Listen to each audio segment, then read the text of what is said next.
ശ്രീ റഷീദാണ് കൊയിലാണ്ടിയിൽ നിന്നും. ശ്രീ റഷീദ്, ഈ യഥാർത്ഥത്തിൽ താങ്കളുടെ പാർട്ടിയുടെ ഭരണകാലത്ത് സ്കൂൾ പാഠപുസ്തക വിതരണത്തിലുണ്ടായ ഗുരുതരമായ വീഴ്ചകളെക്കുറിച്ച് വീണ്ടും ചർച്ചയാക്കുന്നതായി പോയില്ലേ രമേശ് ചെന്നിത്തലയുടെ പ്രതികരണം? നമ്മൾ എങ്ങോട്ടേക്കാണ് നടക്കുന്നത്? ലോക ചരിത്രത്തിൽ ഇന്നേ വരെ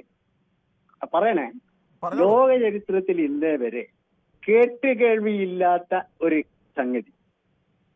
പരീക്ഷ, കുട്ടികൾക്കൊരു ആവേശമുണ്ടല്ലോ, പരീക്ഷ നടക്കണം, പരീക്ഷ കഴിഞ്ഞിട്ട് ഞാൻ ജയിക്കണം, പുതുവസ്ത്രങ്ങൾ എടുത്ത് പോകണം, പുതിയ പുസ്തകങ്ങൾ എടുത്ത് പോകണം. ഇതൊക്കെ അതിന്റെ ശേഷം വരേണ്ട സംഗതികളാണ്. മുമ്പേ കൊടുത്തു കഴിഞ്ഞാൽ എവിടെ കുട്ടികൾക്ക് പഠിക്കാനുള്ള ആവേശം? എവിടെയാണെന്ന് പറഞ്ഞു തരണം. ഇത് എവിടെയെങ്കിലും കേൾവിയുണ്ടെന്ന് ലോക ചരിത്രത്തിൽ ഏതെങ്കിലും ബ്രിട്ടനിലോ അമേരിക്കയിലോ ഫ്രാൻസിലോ അല്ലെങ്കിൽ മറ്റേതെങ്കിലും രാജ്യത്തോ ഇന്ത്യയിലോ ഇതുവരെ മറ്റ് സ്റ്റേറ്റുകൾ, നമ്മൾ ഇന്ത്യയിലെ മറ്റ് സ്റ്റേറ്റുകൾ ഇങ്ങനെ ഒരു പരിഷ്കാരം കൊണ്ടുവന്നിട്ട് കിരൺ കേട്ടിട്ടുണ്ടോ? ഇതൊരു പരിഷ്കാരമാണോ? ഞാൻ ചോദിച്ച ഒരു ഉദാഹരണം കൂടി ഞാൻ പറഞ്ഞോട്ടെ. പാഠപുസ്തകങ്ങൾ നേരത്തെ വിതരണം ചെയ്യുന്നതും ഇല്ല. ഒരിടത്തും നമ്മൾ ഇതുവരെ വായിച്ച ഒരു വാർത്തകളിൽ നമ്മൾ കേട്ടിട്ടില്ല. ഒരു വാർത്തയിൽ നമ്മൾ കേരളത്തിൽ ഇപ്പോൾ നടപ്പാക്കിയ ഒന്നൊന്നുമല്ല. പലപ്പോഴും അങ്ങനെ ഒരു വാർത്ത നിങ്ങൾ ഒന്ന് പ്രദർശിപ്പിക്കണം. നേരത്തെ വിതരണം ചെയ്തു, അത്രേ ഉണ്ടായിട്ടുള്ളൂ. കുറെ കൂടി നേരത്തെ 3 മാസങ്ങൾക്ക് മുമ്പ്, 2 മാസം സ്കൂൾ കൂട്ടുന്ന 1 മാസം ഇപ്പുറം 3 മാസങ്ങൾക്ക് മുമ്പ് എവിടെയാണ് പുസ്തക വിതരണം ചെയ്തു വെക്കുകയാണ്? അങ്ങനെ ഒരു പുസ്തകം ഒരു ചെറിയ ഉദാഹരണം കൂടി ഞാൻ പറഞ്ഞിട്ടെ. എന്റെ നാട്ടിൽ ഒരു ചെക്കൻ ഒരു പെണ്ണിനെ കണ്ടുവച്ചു. കല്യാണം 3 മാസം കഴിഞ്ഞിട്ടാണ്. അവരെ നമ്മൾ ഫ്രീ ആയിട്ട് അവർക്ക് വിട്ടുകൊടുക്കുക. എന്നിട്ട് കല്യാണം നമുക്ക് 3 മാസം കഴിഞ്ഞിട്ട് കഴിക്കാം. എങ്ങനെയുണ്ട്? അതിലൊന്നും ഒരു കുഴപ്പവുമില്ല. അവർക്ക് ഇഷ്ടമാണെങ്കിൽ അവർക്ക് 3 മാസം കഴിഞ്ഞ് കല്യാണം കഴിഞ്ഞാലും അവരെ ഫ്രീ ആയിട്ട് വിടുക. പിന്നെ കല്യാണത്തിന് എന്ത് പ്രസക്തി? അതേപോലെയാണ് ഇതോ. ഇതൊരു പരിഷ്കാരമല്ല. ഈ ഒരു പരിഷ്കാരത്തെ ഒരു വലിയ പരിഷ്കാരമായിട്ടൊന്ന് കൂട്ടണം. കാരണം നമ്മളെ കുട്ടികളുടെ ആകാംക്ഷ, കുട്ടികളുടെ വല്ലാത്തൊരു അതൊക്കെ അവർ പുസ്തകം കൊടുക്കുന്നത് തെറ്റാണോ? ആ പുസ്തക വിതരണം കാണുന്നത് നമുക്ക് പരിഹാസം തോന്നുന്നില്ലേ? പുസ്തക വിതരണം നടത്തുന്നത് നമുക്ക് കാണിച്ചുകൊടുക്കുന്നുണ്ടല്ലോ, അത് കാണുന്നത് നമുക്ക് പരിഹാസം തോന്നുന്നില്ലേ? വരാനിരിക്കുന്ന പരീക്ഷയിൽ ആ പരീക്ഷ കഴിഞ്ഞിട്ടുള്ള ക്ലാസ്സിൽ അതിനുശേഷം ചെയ്യേണ്ട കാര്യങ്ങൾ ഇപ്പോൾ ചെയ്യാം. അങ്ങനെയുണ്ട്. അത് കൊടുക്കുന്ന കാണുന്നത് നമുക്ക് എന്ത് തോന്നുന്നുണ്ട്? ഈ അടുത്ത വർഷത്തെ പാഠപുസ്തകങ്ങളൊക്കെ ആളുകൾ നേരത്തെ മേടിച്ചു വെക്കുകയും എവിടെ പാഠപുസ്തകം നേരത്തെ എവിടെ 3 മാസം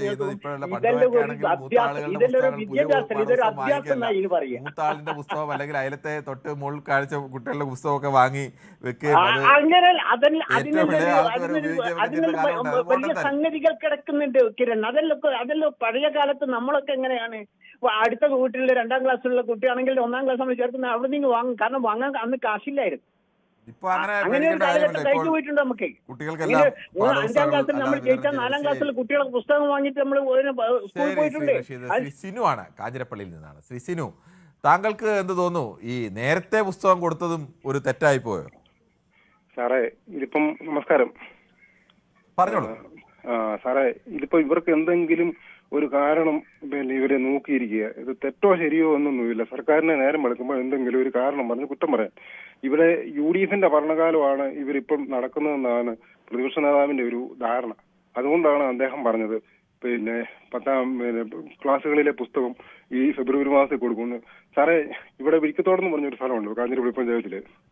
ഈ വിഴിക്കത്തോടി 10 വർഷം മുമ്പ് ഞാൻ സ്കൂളിലെ PTA ഉണ്ടായിരുന്ന ഒരാളാണ്. അവിടെ ഓണമെന്നായാൽ പോലും സ്കൂളിൽ പിള്ളേർക്ക് പുസ്തകമില്ലായിരുന്നു. അതുപോലെ ഇപ്പം പ്രതിപക്ഷ നേതാവ് പറഞ്ഞു ഉച്ചക്കഞ്ഞി വിതരണം. ഞങ്ങൾ PTA ആൾക്കാരും ടീച്ചർമാരും HMും കയ്യിൽ നിന്ന് പൈസ ആയിട്ടാ പിള്ളേർക്ക് ഉച്ചക്കഞ്ഞിയല്ല, മുമ്പേ ഒരു സുഹൃത്ത് വിളിച്ച പോലെ ചോറും ആഴ്ച ഒരു ദിവസം സാമ്പാർ ഇതെല്ലാം മേടിച്ചു കൊടുത്തത്. ഇവര് വിമർശിക്കാൻ വേണ്ടി മാത്രം ഇവരെല്ലാം രാവിലെ നേരം വെളുക്കുന്ന ഉടനെ ചാനലുകാരെ കാണുന്നു എന്നാണ് എൻ്റെ ഒരു തോന്നല്. കാരണം നമ്മുടെ നാട്ടില് എന്തെല്ലാം പരിപാടികൾ നടക്കുന്നുണ്ട്, ഇവർക്ക് വേറെ ഇതൊന്നും കാണാനില്ല. ശരി, താങ്കളുടെ അഭിപ്രായം വളരെ വ്യക്തമാണ്. സിനുവാണ് കാഞ്ഞിരപ്പള്ളിയിൽ നിന്നും പ്രതികരിച്ചത്. എന്തായാലും നമുക്ക് ഈ വിഷയത്തിൽ ചർച്ച തുടരേണ്ടതുണ്ട്. ഒരു ചെറിയ ഇടവേളയ്ക്ക് ശേഷം കൂടുതൽ വാർത്തകൾക്ക് news 18 Keralam YouTube channel subscribe ചെയ്യുക.